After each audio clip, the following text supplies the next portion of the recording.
Stay focused, achieve greatness. এলডোরিয়া রাজ্যের রানী Alina ছিলেন প্রজাদের অত্যন্ত প্রিয়। তিনি শুধুমাত্র তার ঐশ্বর্য কিংবা শক্তির জন্য নয়, তার জ্ঞান ও ন্যায় বিচারের জন্য বিখ্যাত ছিলেন। প্রজারা বিশ্বাস করত তার কাছে গেলে সব সমস্যার সমাধান পাওয়া যাবে। তিনি কখনোই অন্যায়ের সাথে আপোষ করতেন না এবং সর্বদা সঠিক সিদ্ধান্ত নিতেন। একদিন এক তরুণ অভিজাত যুবক রাজদরবারে এসে রানীর কাছে জানতে চাইল, মহারানী, কেউ কিভাবে প্রকৃত মহত্ব অর্জন করতে পারে? রানী অ্যালিনা মৃদু হাসলেন, তারপর নিজের রাজ সিংহাসন থেকে উঠে এসে এক টুকরো কাপড়ের মধ্যে মোড়ানো একটি ছোট্ট বীজ তুলে এনে যুবকের হাতে দিলেন।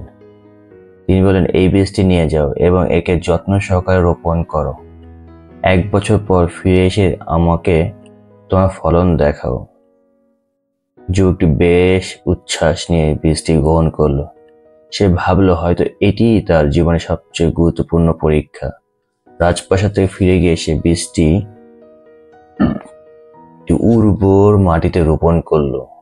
প্রতিদিন যা পানি দিত, সূর্য আলো যেন ঠিক মতো পড়ে তা নিশ্চিত করত এবং যত্নের কোনো ত্রুটি রাখত না। কিন্তু 1 মাস গেল, 2 মাস গেল, বীজ থেকে কোনো চারা বের হলো না। যুবক আশাহত হলেও হাল ছাড়ল না।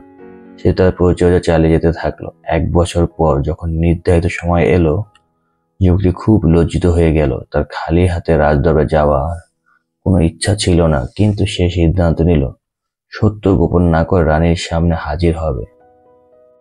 রাজদরবারে পৌঁছে সে রানীর সামনে মাথা নিচু করে দাঁড়ালো এবং বলল, মহারানী, আমি ব্যর্থ হয়েছি। আমি যথেষ্ট যত্ন নিয়েছি, মাটি ও পানি ঠিকমতো দিয়েছি, কিন্তু বীজটি কখনোই অঙ্কুরিত হয়নি। আমি দুঃখিত।